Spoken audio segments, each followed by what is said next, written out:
डंडा पकड़ के ऊपर।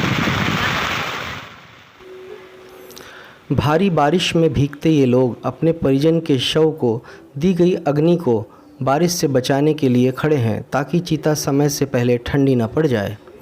बारिश में भीगते ग्रामीण जहां खड़े हैं वो मध्य प्रदेश के शाजापुर ज़िले की तहसील कालीपीपल के सिरापुर गांव का है। महज 2000 की आबादी वाले इस गांव में मुर्दों को अपने अंतिम संस्कार के लिए जगह तक नसीब नहीं हो पा रही है। गांव के निवासी अपने परिजनों की मौत के बाद अपने खेत में ही उनका अंतिम संस्कार कर रहे हैं। आप जो ये तस्वीर देख रहे हैं वो शेखपुरा गांव की है। देखिए गांव के लोग भरी बरसात में अपने परिजन की चिता को किस तरह से बारिश से बचा रहे हैं। अग्निदाह करने के बाद बारिश में चिता गीली ना हो जाए ये लोग टीन की चादर पकड़कर चिता को बारिश से बचा रहे हैं।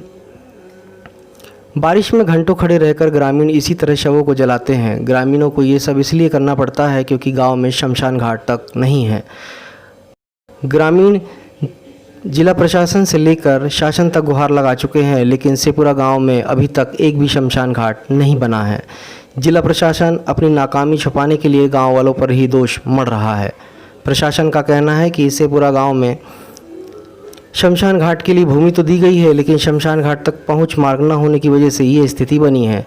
हम बनाने का प्रावधान था लेकिन जो अभी हमने जानकारी ली है उसके अनुसार 2016-17 में उस समय माननीय एसडीएम तत्कालीन सीओ जनपद के प्रभार में भी थे, उनके द्वारा प्रयास किया गया था। वहाँ पर चूँकि जो शमशान घाट के शमशान भूमि आवंटित की गई है वहाँ तक जाने के लिए रास्ता नहीं है, जिसके कारण से जो किसान हैं उनसे बात की गई थी तत्कालीन एसडीएम साहब ने जो सीओ जनपद के प्रभार में थे, और उन्होंने ये भी कहा था कि जितनी ज़मीन आपकी रास्ते में जाएगी उतनी हम आपको दूसरे के साथ ज़मीन दे देंगे। लेकिन इसके बाद भी किसानों ने सहमत नहीं दी थी, जिसके कारण जो है वहाँ शमशान घाट पे शांतधाम का स्वीकृत होकर निर्माण कार्य नहीं हो पाया था।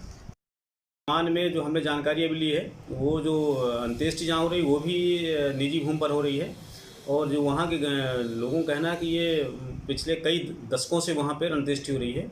जो ज़मीन आवंटित है वो और 200 मीटर अंदर है, वहाँ जाने की वहाँ भी जाने के लिए रास्ते नहीं, जो नाले के किनारे हैं।